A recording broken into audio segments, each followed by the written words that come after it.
Hello everyone, welcome back to another video. आज के video में हम लीडर ऑफ अकात्सुकी मतलब पेन के बारे में डिस्कस करने वाले हैं। जो सब कुछ देख चुके हो नारुतो सीरीज उनको तो पता है, और जो नहीं देखे हो या फिर स्किप करके देखो, खास करके उनके लिए है कि अकात्सुकी को किसने बनाया, पेन कैसे जन्म हुआ, वो सब आज डिस्कस करने वाले हैं। बाय द वे, ये एक ही सीरीज है नारुतो जो हर कोई रेकमेंड करता है, क्योंकि इसका हर कैरेक्टर हीरो से लेके विलन तक सब अपने जगह सही है और सब शांति बनाए रखना चाहते हैं। बस सबका नजरिया अलग है। इसमें बहुत सारे चीज सीखने को मिलेगा जो रियल लाइफ से रिलेट करता है। मतलब सुपर पावर नहीं, बस सिचुएशन सेम होता है।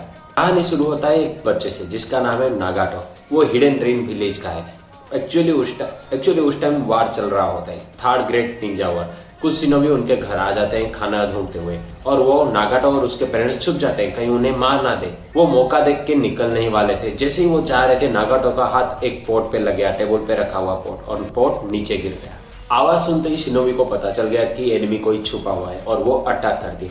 वहीं पे नागाटो का पेरेंट्स का डेथ हो गया, दोनों मम्मी और पापा का। मारने के बाद उन्हें पता चला कि ये सिविलियन थे, कोई एनिमी नहीं। और नागाटो भी उनके हेडबैंड को देख लिया था, जिससे पता चला कि वो हिडन लीफ विलेज के शिनोबी थे।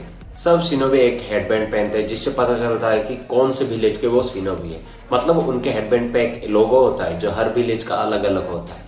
नागाटो डर के मारे कुछ ऐसा कर देता है कि दोनों के दोनों शिनोबी वहीं मर जाते हैं, और नागाटो खुद बेहोश हो जाता है। एक्चुअली नागाटो के पास एक स्पेशल आंख है जो सबसे अलग है, आगे जाके भी बताने वाला हूँ आपको।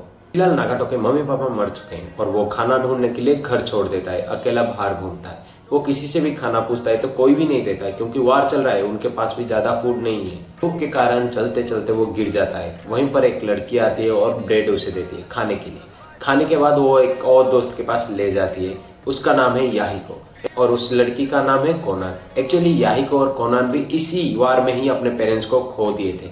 यहीं से शुरू हुआ था उनके फ्रेंडशिप। वो तीनों ऑर्फन हो गए थे, और कोई उन्हें खाना भी नहीं देता था, क्योंकि वार भी चल रहा था ऊपर से, इसीलिए वो खाना चोरी करते थे। एक दिन चलते चलते वो वार जोन में पहुंच गए, और वहां देखे Hanzo salamander versus 3 legendary Sannin, Jiraiya, Orochimaru and Tsunade fight. Yahiko चाहता था वो दुनिया को जीते और चारों तरफ शांति बनाए रखे। सबसे पहले ये इस वार को बंद करना चाहता था, इसीलिए उसे चाहिए था पावर, मतलब निंजुसु।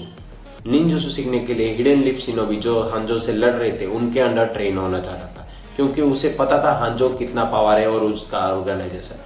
वो तीनों हांजो को टक्कर दे रहे थे, इसीलिए वो उसके अंडर ट्रेन होना चाहता था। बहुत ढूंढने के बाद वो तीनों को गुफा के अंदर ढूंढ लेते हैं। ओरोचिमारू तो हरामी था, इसीलिए वो इन्हें मार देना चाहता था, बट जिराया ओरोचिमारू और सुनादे को भेज दिया और उन्हें ट्रेन किया कुछ दिन के लिए। मतलब उनका ध्यान रखा, क्योंकि वो ऑर्फन हो गए थे ना। जिराया के पास रहने के बाद नागाटो को एक बात परेशान करता था कि हिडन लीफ शिनोबी ही उसके पेरेंट्स को मारे हैं, और अब उन्हीं में से ही एक उनका हेल्प कर रहा है। कुछ दिन के बाद विलेज के शिनोबी उनके ऊपर अटैक कर देता है, और नागाटो फिर से अपने आंखों के जरिए कुछ अटैक करता है और फिर से बेहोश हो जाता है और उसको भी मार देता है। वहीं पे जिराया नागाटो के आंखों में रिनेगान को देख के शॉक हो जाता है। वो तीनों को सेल्फ डिफेंस के लिए निंजुसु सिखाता है, और नागाटो रिनेगान पे कंट्रोल करने के लिए। Rinnegan one of visual power sage of six path. ये सिक्स पाथ का पावर है जो सबसे पावरफुल है और यूनिक भी है। इसका स्टोरी एक अलग है, कैसे आया, कहाँ से आया, वो अलग से वीडियो में बता दूंगा। जिराया तीनों को बहुत सारे टेक्निक सिखाता है 3 साल तक, और वो सेल्फ डिफेंस के लायक हो जाते हैं। उसके बाद जिराया उन्हें छोड़ के चला जाता है। तीनों धीरे धीरे बड़े होते हैं और विलेज का रक्षा करते हैं। जैसे कोई भी एनिमी आएगा तो उसे डिफेंड कर लेते थे। धीरे धीरे और भी बंदे जुड़ने लगे, और याहिको इनका लीडर था, और याहिको नहीं रखा इस ग्रुप का नाम अकात्सुकी। याहिको नहीं बनाया था अकात्सुकी, मादारा और ओबिटो ने नहीं। अकात्सुकी का मकसद था लोगों को हेल्प करना। जैसे वो चिट्ठी लिख के भेजते थे, रिक्वेस्ट करते थे, वो तुरंत पहुंच जाते थे हेल्प करने के लिए। वो हांजो सालामांडर जैसा ही ऑर्गेनाइजेशन बनाना चाहते थे और उन्हें भी सरपास करना चाहते थे। फिलहाल याहिको का आइडल भी हांजो सालामांडर है। हांजो को खबर जाता है अकात्सुकी के बारे में, वो कैसे बना और कैसे जिराया 3 साल तक उन्हें ट्रेन किया। एक दिन याहिको, नागाटो और कोनान को एक रिक्वेस्ट आता है, और तीनों लड़ने के लिए चले जाते हैं। उनके और हिडन स्टोन शिनोबी के बीच लड़ाई हुई। लड़ाई करते वक्त नागाटो इमोशन में आके गेडो स्टैचू को समन कर लिया, जो सबको हैरान कर दिया।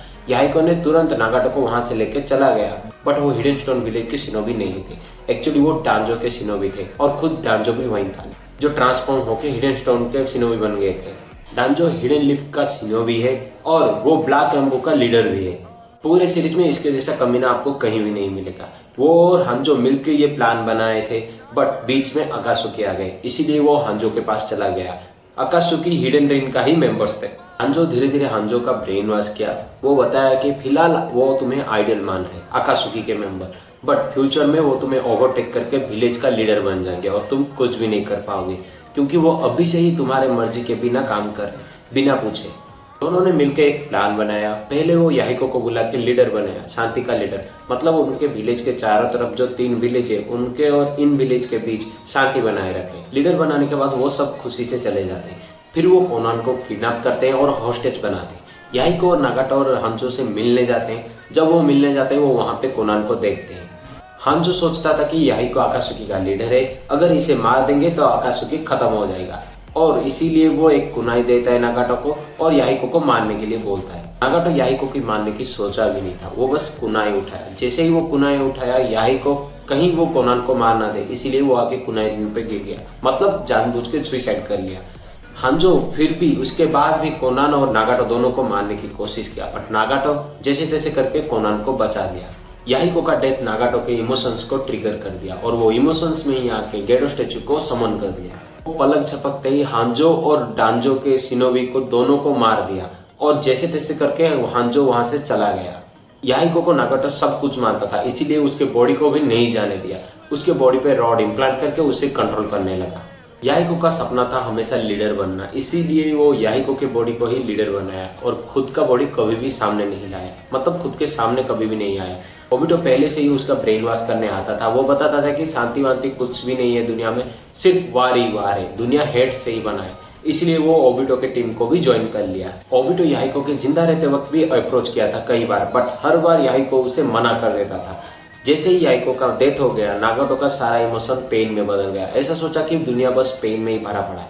पहले उसका पेरेंट्स का सेक्रीफाइस, अब याहिको का, और यही जन्म हुआ पेन का, द लीडर ऑफ अकात्सुकी। यहाँ तक कि अकात्सुकी का मकसद भी बदल गया। ओबिटो एक्चुअली कोइंसिडेंस का फायदा उठाया और बहुत कुछ प्री प्लान भी था, जैसे रिनिगान का एक्टिवेशन, मतलब कहाँ से आया, वो सब ओबिटो की स्टोरी में बता दूंगा। नागाटो याहिको के बॉडी के अलावा और भी 5 बॉडी को कंट्रोल कर रहा था और उन सबका नाम भी पेन ही दिया था। वो बस ओबिटो के प्लान को सक्सेस करना चाहता था, क्योंकि वो सोच रहा था कि और कुछ भी नहीं है, दुनिया बस पेन में ही भरा पड़ा है। नागाटो एक्चुअली बहुत गलत रास्ते पे जा रहा था, क्योंकि उसे कोई भी बताने वाला नहीं था जब तक नारुतो से नहीं मिला था। आई होप आप सब समझ गए होंगे कि नागाटो कैसे पेन में बदला। एक्चुअली पेन में बदलना भी जायज है, क्योंकि उसका लाइफ में ही ऐसा कुछ हुआ है कि जो उसे पेन में बदल देगा। आशा करता हूँ आप सबको वीडियो बहुत अच्छा लगा होगा, और जाने से पहले लाइक एंड सब्सक्राइब कर लीजिए। नेक्स्ट वीडियो बहुत जल्दी ही आने वाला है, तब तक के लिए